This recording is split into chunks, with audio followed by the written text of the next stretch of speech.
Hey guys, how's it going? F8 Alpha here and welcome back to the channel. Today we're back in World of Tanks and I wanted to give you guys a quick guide on how to make the most experience and credits for your time and effort that you'll put into World of Tanks. So let's go ahead and get the big elephant out of the room here. The fastest way, the most efficient way to make credits is obviously to have a premium account, as you'll bring in 50% more credits and 50% more experience per battle. Also, to run a premium tank is going to do pretty much the same thing. It's going to bring you more experience, more credits, and also train up your crew. Additionally, both of those will increase your free experience. One thing to keep in mind is that you don't have to have these. Obviously, you can play this game 100% free and grind all day long.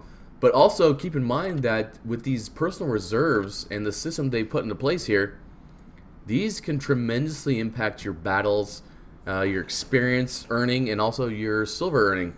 For instance, an additional experience per battle is 200%. Of course, you have crew training, and you have things like this. Additional credits per battle, 50%. That is the equivalent of having a premium account or like a premium tank. So, if you are to go ahead and activate some of these personal reserves here, you can basically have a premium account or premium time without purchasing it. Now, mind you, you do have to earn these. I would not recommend purchasing any of these personal reserves, as I don't feel like they're worth spending gold on. You can earn all these in-game 100% free. As you see, I've 389 of them, and it's not like I'm particularly grinding to get these or particularly doing something to get these. I'm basically just playing the game as I normally would. I don't change my style or my play preference there or anything to get these. So that's a very fast way to earn experience and credits, is through the personal reserves. Now, obviously, you've activated a premium account, you're running a premium tank, and then you also activate the reserves. Your income goes through the roof. You're going to make a tremendous amount of credits and experience per battle. Obviously, another point to talk on is the events. For instance, right now we have a ×5 event. So you're earning ×5 the experience for your first battle of the day, or a multiplier of 5 for the experience that you earn for that particular battle. Now, this is the first victory of the day, so after you do win, the multiplication does go away. So just keep that in mind. Also, another topic to talk on would be how much it costs to repair your tank after it is destroyed in battle. And also the shell cost per shell on what you're firing in World of Tanks. For instance, premium ammo. Try and stay away from that unless you absolutely have to fire. If you have a shot and you know it's going to require premium ammo, maybe if your team's leading or you're looking for another way to get around the side of them, it might be a better option to flank that particular tank rather than go ahead and dabbing that 2 key and just starting to fire at the front of their heavily armored tank. It might be a viable option, and obviously this is very, very situation dependent, but it might be a viable option to go ahead and disengage from that battle, pull back, and try and flank that heavy tank or whatever is in front of you that is going to require those premium shells. So keep that in mind. Also, the shell cost is a very important factor when you're looking at trying to make the most amount of credits possible. Having a cheap shell cost will help you out tremendously at the end of the battle when you're looking at your battle results.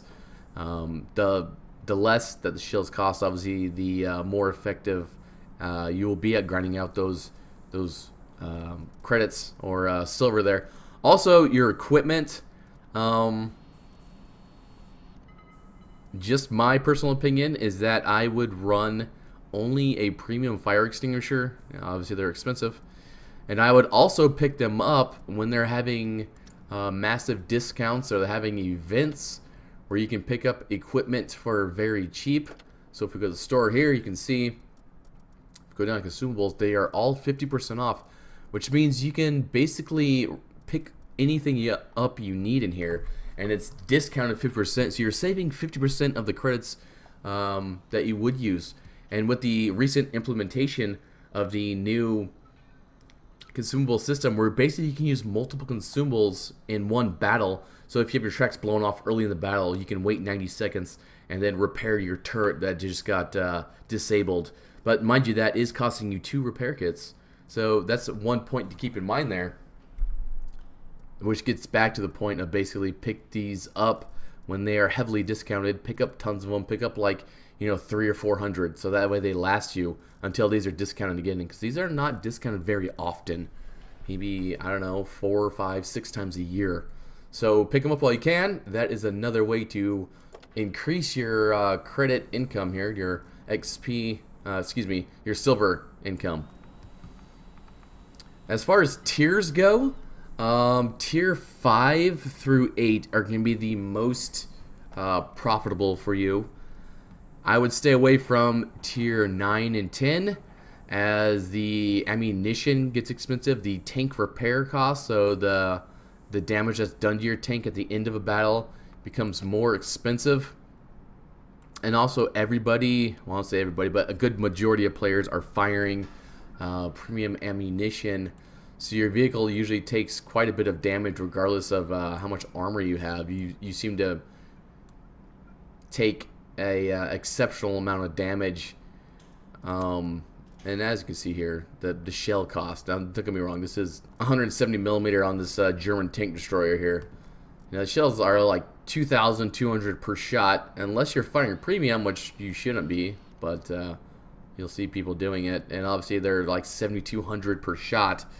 So just keep that in mind. I would stay away from tier 9 and tier 10. That's my recommendation. That's my thought on that. Tier 4 and below really don't make profit. Tier 5, you start seeing a little bit of profits. And obviously tier 6, 7, and 8, 8 being the most profitable, is a good point to try and grind out those credits and experience from. Also, another topic to point out is the convert experience. So if you have obviously the premium tanks and you play your premium tanks, you're getting a ton of experience, you're getting a ton of credits, but at some point you're gonna want to convert that, and for that you're gonna require gold. As you can see here, I only have 1,056 gold, and that'll get me 118,000 experience. That's it. After that, I'll have no gold. So just keep that in mind, that you can convert the experience that you're earning on these premium vehicles or even standard vehicles, as long as they are leaded. And kind of touching on a topic we talked about earlier, we go back to the events. For particular tanks, there's particular events that you can play and grind towards. As you see here, we have 7 out of 15. Now this is for a mission to get the object 260. But if we look at the current mission, there's only one for this tank.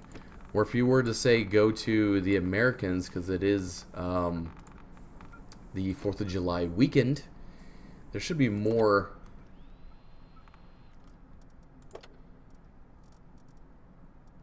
Should be more events or missions that you can go ahead and acquire. And some of these will give you experience, some of these will give you credits, some will give you other consumables. For instance, here's a crew trainer. So just keep that in mind. Keep the missions in the back of your mind. You kind of look at them, see if there's anything that's worth your time, particularly playing.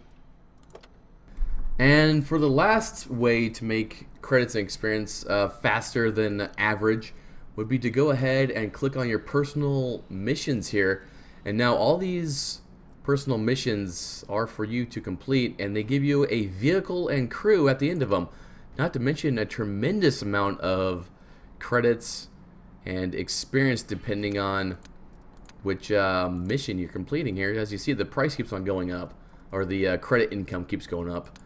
And of course, this is like the first vehicle that you equip. When you get to like the second vehicle, it goes up even more. I mean, look at this. So you're making 750 experience, you're making 50,000 silver, but also the secondary award, you're making an additional 750. So that's like 1,400, or excuse me, 1,500 experience that you're getting for just playing, for just trying to achieve some of these goals. And some of the